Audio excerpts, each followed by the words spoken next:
bullfrog, Jeremiah was a bullfrog, popped into my head. Like, that doesn't scare me. And I just started singing it, and then we both started laughing. But I think, like, as a shaman, we pick up that energy and carry it until we can shift it.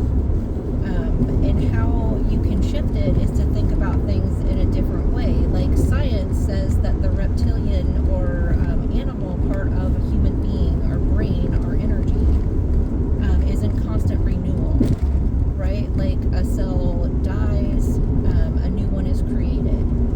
So that's how we can shift that, so that way we're thinking of it in like a positive way, right? We need that constant renewal in order to have a heartbeat. We need that constant renewal in order to have our sleep-wake cycle. And those are all important things, not evil, just biological.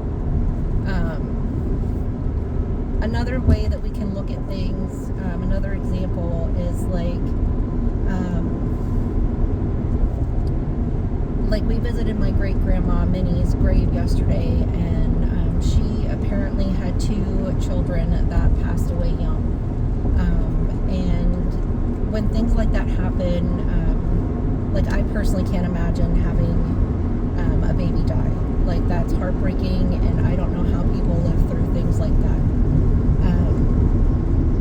But one way that I, as an outsider, and as a descendant of this person who never got the chance to meet them, can try to help shift that perspective, so that it's not, like, heavy or hard for me to carry, or hard for me to learn about, is that what if, like, that soul just needed to be born into the world again?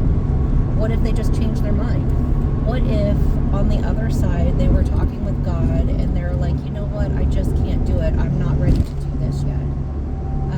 And God was like, you know what, you get choice, and if you don't want to do it, it's okay to change your mind. Right? Like, I don't know. I don't know why things like that happen. I just, I can't sit in that kind of heavy emotion.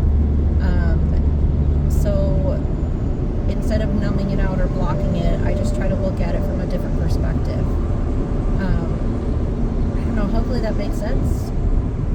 If you have any other questions, feel free to ask. Have a great day.